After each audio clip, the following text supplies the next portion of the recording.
Hello, my name is Denise Scaloni. Welcome to today's episode of Empowering You. Today I am in the studio because I have two amazing women that I will be interviewing today that gave their life to service, and they're from Hakima Place. I hope you enjoyed today's episode.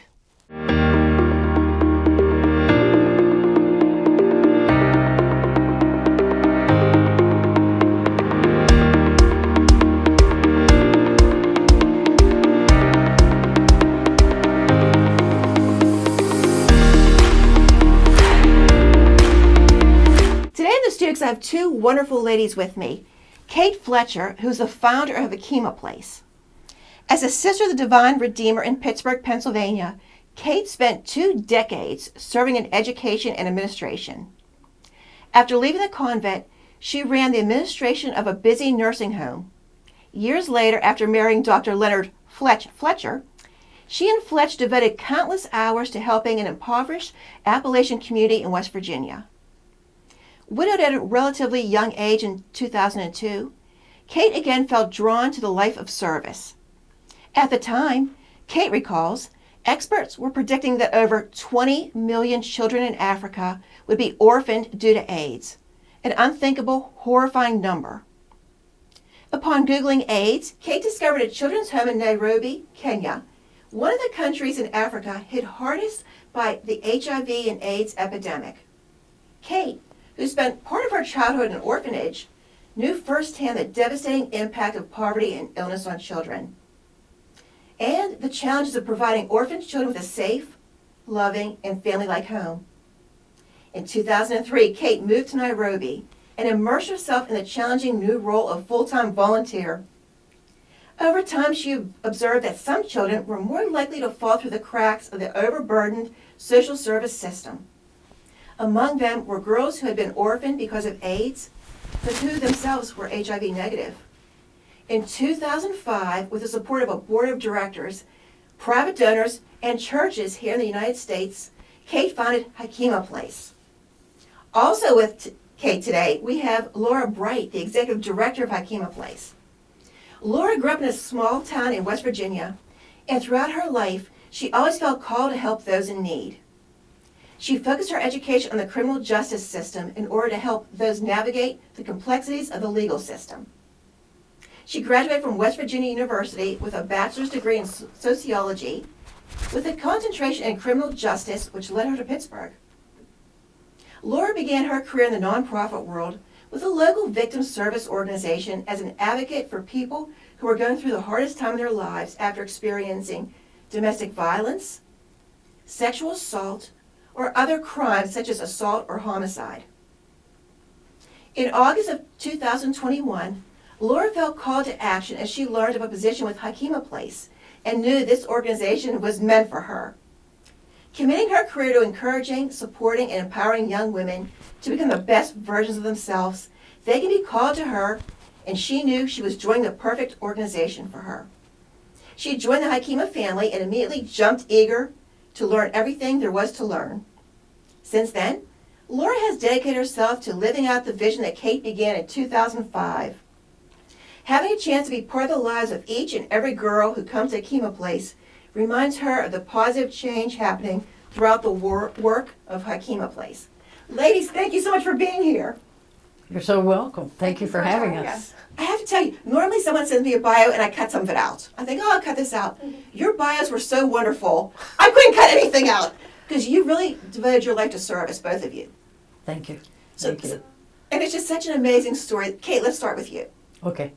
So you're from this area. Yes, I'm a Pittsburgher. Pittsburgh, and we're in Bethel Park, and right around here you lived. That's exactly where I live, yes. It's a treat to be back. It's a treat to be back, right. Because you're currently not living in the States. No, I live in Kenya on the same property where the orphan children live. Okay. We use the SOS model, which was started after the Second War in Germany, which is one mother, one home, one village. So we're not a big institutional building. What we are is a village of homes. So, Kate, let's backtrack. Okay. So you hear about this horrible thing where 20 million children in Africa were going to be orphans. Yes. Was this something you read in the newspaper, heard on TV, or how did all this come about? I was a member of St. Thomas More Church. We had a Peace and Justice Committee, and we looked to find ways where we could bring justice into the world, because there won't be any peace if there isn't any justice.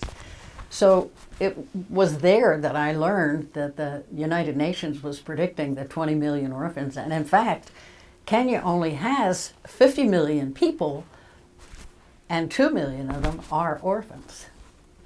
So to me, I was a sociology teacher. Laura here was a sociology student. I thought, that's impossible. Even animals don't know how to be their species unless somebody who's an adult in that cluster shows them how to be. So I said, how can 20 million children raise themselves? That's impossible. I don't have energy. I was 64 at the time. I don't have energy to stand in front of a classroom all day, but I can certainly love some kids. So that's what I did. So you just decided to get on a plane. You're speaking about like it's everyday thing, and I'm looking at you thinking, oh my gosh, everyone's watching is probably thinking, that's just amazing. So you decided to get on a plane and fly down there to look at things first. You didn't move right away, did you? No, I said, I buried my husband 2 days before Christmas. And I didn't want to cry the following year in front of all my grandchildren. I thought, they did a sad Christmas, let's not do that again. So I was invited to go down to Honduras by a dear friend who had been a missionary in Kenya. And I said, let me see if I can even live in a third world country. Can I do without everything that I have here? And I was there for 10 days, and life was fine. So I said, well, then I'll get on a plane and try Africa. So I walked into the arrivals hall, and there were 200 wonderful, happy, waiting for their person, black faces. And I was the only white face in the gang. And I thought, Lord, you brought me here, and I surely don't know what I'm doing, so take care of me. And God just made one miracle happen after another. It's been wonderful. We built 7 buildings in 2010. We rented for 5 years, and then we couldn't fit. So we moved to a rural area where we bought land, and each of the buildings had a sponsor. And the mother, the wife, the woman they wanted to honor by this big donation of building a house is now on an oil painting in each of the living rooms. Oh, wow. It's a grandmother from somebody's family. It's kind of cool. I have to ask you, Kate, because I know people that are watching this interview may have the same question. What did your family say when you said, I'm going to pick up and move myself to Africa? Well, they were afraid. One son-in-law said, I'm going to send you a box of gloves. What if you get AIDS? I said, Tommy, the chances of me getting AIDS is very slim because I won't be doing the behavior that brings AIDS into your body. And this was 2002, so a lot of things weren't known yet. That's exactly right. It's 20 years ago. But you know, at 64, I wasn't going to run around and look for a date. I mean, please. I was looking for children to love, and they came and knocked at the gate, and people would come and say, I have 4 children, and school was by tuition, even the public schools in those days. And they would say, my sister died and I can't do 2 more. So if I had 2 empty beds, I took them. So the first intake in the fall of 2005 was 12 children. And then the following year, I wanted to take 10 and we took 14. So by the time we kept growing and growing, by the time we had 60 children on the rented property, all 3 of the houses that we were renting were full. So we started hunting for land. And we moved 40 miles west, right on the edge of the Great Rift Valley, which is a beautiful place to be. We live right on the escarpment. I mean, that's where they found Lucy, the oldest, the 10 million year old skeleton that Dr. Leakey found. Yes. So it's kind of wonderful. We're kind of back in the Genesis times, you know, where we live. And the African children are wonderful. They're very different from children here because life is simpler, life is slower. Children are more respectful. I went over to the classroom of the school my kids were going to, and the whole class stood up and said, "Good morning, Mom Kate." That hasn't happened here since God was a little boy, right? I mean, so... Kate, do the girls stay there? Do they get adopted? Like, we think of an orphanage here that people get adopted. Do they get adopted from there, or do they just live there until they're a certain age? Well, the happens? government wants them to be gone when they're 18, but the government has now decided, actually with most of the world, that orphanages are not a place where children should be living. They made that same decision when my sister was in 8th grade in 1955, and America closed down all its orphanages, saying these children need to be adopted or fostered. They should not be living in an institution. And to which I agree. But this is a young country. Kenya has been a democracy only for 58 years. Oh, okay. Democracies are hard to do. The British colonized Kenya and imposed a lot of their own rules and regs. And while it's true that you don't want to be raised in an institution, if you can be raised, in our case, many of the children, the family they came from, is the problem. They need to be rescued from. Okay. That's A. B, in a young democracy that's just getting used to being a democracy and following America's path of consumerism and individual development, there aren't enough people in Kenya. Half of the Right. population is under 30. So that gives you 25 million adults, many of whom are just getting into the middle class. Okay. They're just getting established in their career with their own family. They're moving from rental to ownership of a house. There are not 2 million people that are able Right. to adopt. So I think we're going to be in business. The government loves what we're doing, and they don't support us. They support people in the villages who will take a child that is not their own and raise them in their own household. So they get $40 a month, if you can imagine such a tiny amount. When I first started, the minimum wage was $80 a month. $80 a month to live on. Now it's up to $180, which is considerably better, but you couldn't live here on that. No. Couldn't live here on that. So, I don't know. The government is young. 2 presidents ago, the goal was to make the roads better, get rid of all the dusty roads and tarmac everything. And that president did a lot of work in that area. It connects the people better. And then the next president said he's going to electrify the whole country so the rural areas won't be cooking with wood on a wood stove anymore. So we're moving in the right direction. It just And takes time. now the education department has just rewritten the curriculum. So now they're deciding that a school will end at class 6 instead of class 8. We used to have 844. When we built our new school right next to ourselves, that we wanted to say thank you to the Maasai community that received us so wonderfully. They decided that they'll do 2 years of preschool, lower primary 1, 2, 3, upper primary 4, 5, 6, and now they've introduced junior high. So we have this wonderful school that we built next to ourselves, and we have applied to be a junior high. And then the dream in the back of all our heads is at some point we'll be able to also offer senior high. That'd be wonderful. When our tiny little orphans, well, to go back to Hakima Place, we have 4 houses with 10 or 12 children in each. They eat their breakfast there. The government requires a hot lunch in every school because for many children it's the only meal they're going to get. So they eat lunch away. They come home and have a banana or a cup of tea and some bread. And then supper time, we have a dining room that makes privacy for the playground that's behind it. And the kids are just wonderful. They're so innocent, and they're just, Thankful for what they have. they are. They come to us. They have never sat on a toilet before. They've never had a bed of their own. Wow. They've never had 3 meals a day and a Things that we take for snack. granted.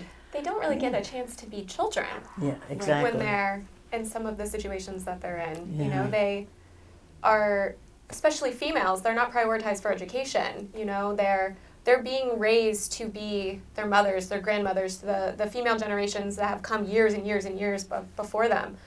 You know, they're told how to keep a house. They're trained on how to raise cattle, and they're in line for early marriage, for child marriage, which Kate can go into a lot more detail about this. Right. You know, they're not afforded the opportunities that females are here.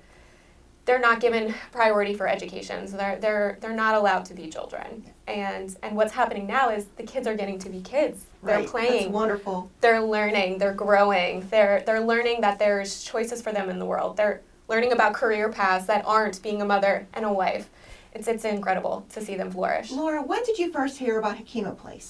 I actually learned first about Hakima Place in 2021. Okay. Yes. I was working for another organization, had stumbled upon some information about them, and as I was learning about Kate's vision and what she's brought to life about focusing on females and especially young girls and empowering them and showing them the choices that they have in the world and making sure they have those options and those pathways open for them. I mean, everything that's been happening in the United States when it comes to females and female rights, you know, it just fell in line so closely to something that I wanted to be on board. I needed to be part of the team. So you've been on board since 2021? Yes. Okay. Yes. So fairly recent. Yes. Not long at all. No. I joined in August 2021 under my predecessor, and then January I started full time in this role and visited. Doing the director's job. Yes. Visited Hakima Place in April.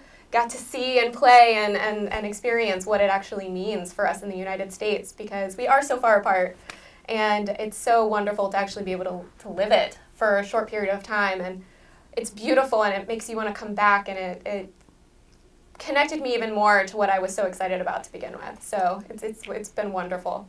Well, what struck me when I was reading both of your bios and meeting you just recently, I met you recently a few months ago, is just a life of service. Always empowering, always giving, and that's what my show is all about, empowering people. I think it's so important.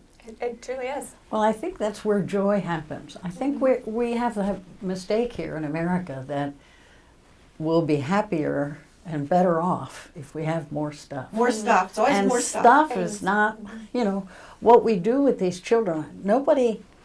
There's no textbook on how to raise an orphan and grow the self-esteem of a child who has meant nothing where they were before. So we have adopted the idea that love is the most important thing we can do for them, and that's what we're going to do. And the school, we won't let the people in the school slapping. They call it caning. They hit a child with a branch or a ruler or something, or they pinch their face, which happened to me in the orphanage where I lived. But most of the adults in Kenya were raised that way. And they Sure. say, well, I grew up, I'm fine. I'm fine. I always want to say, are you? But that's not very nice. But so I was just at Macy's last week and all the craziness for Black Friday, which started 30 days ago, I guess. Oh, sorry, not criticizing my home country. I found games. One is called anger. And one is called anxiety, and one is called fear. And they're creative card games and question and answer games, and there's dice to throw, but the dice don't have numbers on them. The dice say on one side, what would you have said? And how would you have? And it's perfect because in our school, which we built in 2019, there is a counselor there all day Tuesday and Thursday. So anybody from a classroom at whatever age who is silent or sad or angry is sent to this lady. We call it her office. Her counseling room is not called All Ye Mentally Ill Enter Here. It's called Pathfinder. Okay. So all these games are for her. And I'm going to play them all with the mothers on the Hakima side and with the teachers on the Hakima Hills school side, in hopes that we can try to mend some of the tears in these little people, Is safety an issue for these girls, Kate, in Africa? I mean, we hear on the news all these. Of course, we hear a lot of bad things on the news. Yeah, right. Because that's what sells. People want to watch that thing. Yeah. So is safety an issue for these girls in Africa? If they don't live in Hakima Place, like if they're in their homes, is safety an issue? Well, I'd have to say that safety is an issue all over the world. When I hear people say, why are y'all worried about the girl child? Why doesn't anybody focus on the boy child? I say, for 10 million years, white men have been running the world, and we're not in such a wonderful place that we should say, let's keep doing this. So let's elect more women, and let's go get more women in leadership positions. Maybe that would change the complexion of the way we live, where stuff is not God, money is not the superpower. So yes, safety is an issue. When Kate started her journey in Kenya, she worked with so many children who were HIV positive, and this was before antivirals were available, and Kate lived through some really hard, horrific things. The girls that are with us, you know, our mission initially started with continuing that work that she was in, but it's expanded to so much more. You know, if you look at our mission statement, we talk about vulnerable girls, and what does that mean? You know, it does mean in terms of safety. Of course, you know, we want to make sure that the girls are safe when they're with us and outside, you know, once they're in the world to be safe. But it's also about the girls that come to us from a multitude of reasons. You know, the poverty level in Kenya is so severe, and what that is equating to is despair. And just, when we talk about struggle, we can't even, in the United States, really put that into terms of what that means. No, we can't. We can't possibly Yes, understand. right. Until you see it, and as Kate has lived it, you don't really know the extent of what that No, means. we can't fathom it at all. Yeah, so the girls coming to us, it's not because they aren't loved by their families, it's because the despair is so real and so heavy that the girls need a safer place to be, whether it be from, you know, abandonment, neglect, abuse, to Alcoholism. alcoholism and use. drugs, and unfortunate suicide rates have been increasing. But what's happening is the girls are coming to us and they're growing and they're blossoming, and part of that is raising the whole child. You know, we always say it takes a village to raise a child. It takes so many resources and so much support, and that's exactly what's happening is at Hekima Place. You know, she talked about this model that we're living out. It's familial, you know. Sure. There's one mom to a house for these girls so that they have a They family learn structure. that. Family dining, you know, we gather around to have dinner together and to share and to celebrate and to love together. And that's showing them so much more capability into their lives, so much more room for love. It's supporting this whole development of the whole child. And part of that is support mentally. You know, it's a mental health support, Sure. it's counseling services. Some of the girls have lived through really, really horrible things that we can't even put into words because we don't know. Like June, I think, is a really good example of this. You know, Kate loves to share the story because when June joined us, Kate, how old was June? She was one. She was 1. Oh my goodness. And she never smiled. She not only never smiled, but every time a woman approached her, she screamed in terror. I said, oh my God. In the first year of life, that's when you learn that the world is a trustworthy place to be. Right, The to only nurture. lesson to learn is trust in the Especially first from year. her mother. Right. You know? And whatever happened with her, whoever the caregivers were, she was fine with men. When our men came in from the farm or came in for tea or when came close to where the kids were, she'd say, hi, Baba, hi, Baba. But a woman, she screamed. So we don't know what the medicine for all that is, you know. Another little But girl love. was cut with a razor blade on both of her thighs, front and back. How do you do that such that a child runs out? I mean, I think that's a mental case. That lady was a teacher, and I would never let her near any child No, of mine. no. But But through the time and the support and the love that these girls are receiving, you know, Kate, I'm sure, can show photos when June first joined. And we can show photos from just a few weeks ago of June, which I may have provided. I'll clarify if I haven't. And she's smiling. And she's that's playing with the wonderful. girls. Wonderful Yeah. story. You know, it took months for her, no matter what silly face and Right. laugh and goofiness that you could kind of do for her. You know, it took Kate months to get her, 3 months before she would smile at me. you know. I and- smiled at her every time. I winked at her. I waved from the dining room table. I said, I'm not going to push myself. No, you can't. Right. When she's ready to receive me. But oh, that was a long time working on just for a smile. So, anyone that's watching, Laura, Yeah. what can we do to help Hakima Place? Help you achieve your mission, help you carry on and grow and do other things. What can we do? Get involved. We have so many different ways that you can get involved, from following us on social media to praying for us to volunteering for us, attending some events. If we are hosting something, it's going to be on our website, it'll be on our social media. Sign up for our newsletters. We send them out monthly, and they give you such a glimpse into the lives from both the home and the school side. And if you don't feel connected to it when you see those photos of the girls and the kids playing, I don't know what to tell you, Right. I mean, those are ways. Of course, we're doing so much over the last few months. We've taken in an unprecedented number of girls.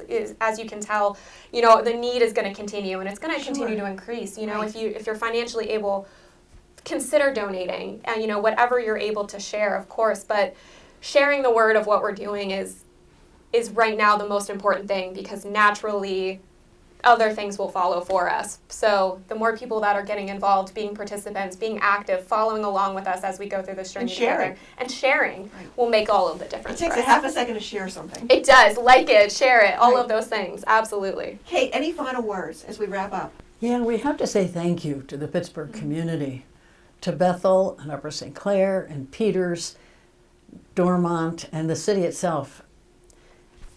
This is a faith-based organization, and we may be the only people who ever moved into 7 buildings and called it home and never had a mortgage. We owned the orphanage the day we moved in, because each house was sponsored by a family whose grandmother is on the living room wall. And the same thing happened. There were 7 angels. I wrote to the Pope when we wanted to build a school. I said, I'm an American widow, and I don't have the kind of support that sisters and priests have in mission. Do you have any leftover money you could send me? And the Pope sent $100,000. Oh, that's amazing. My bishop was astounded. The first pastor. So I come back twice a year. Laura is in charge of finding us money from foundations or people who have money they're willing to share. And I come back twice a year for as long as it takes me to do however many churches we have Sure. scheduled. So if there's 6 churches, I come for 6 weekends, 6 weeks, or 4, or whatever the number is. And people have been so supportive. I think Americans know that they have too much. Somebody said in a Bible club I was in yesterday, my husband doesn't say that we're blessed anymore. He says we're privileged. Oh, wow. And we need to remember that we're all one family, Right. and that some of the children in this family have nothing. And why am I throwing away food when people are dying of hunger? Too much stuff. We all have too much stuff. Yeah, yeah. Well, thank you, ladies, for being here and talking about Hakima Place and the wonderful work you're doing and just giving your life to service, really. Thank It's you the so best much. way to be happy, though, don't you find? Look, you two haven't stopped smiling since you came in, so yes. And Kate, we wish you safe travels going back. Thank you. Thank you so much for having us. We've had a wonderful time. Thank Oh, you. great. This Thank is a you. wonderful opportunity. Yes. It's a big gift for you to give us. Oh, it Oh, let my us gosh. is. Oh, thank Be you. here and talk to the audience in Bethel. Thank you, Bethel people. Have a COVID kiss. Thank you.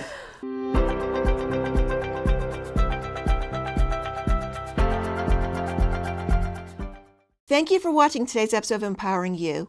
I'd like to thank my guests, Kate Fletcher and Laura Bright from Hakima Place. Both amazing women have given their life to service. They came on today to talk about Hakima Place and the wonderful work they're doing for these orphan girls in Africa. I know their stories inspired and empowered you. Thank you for watching and see you next time.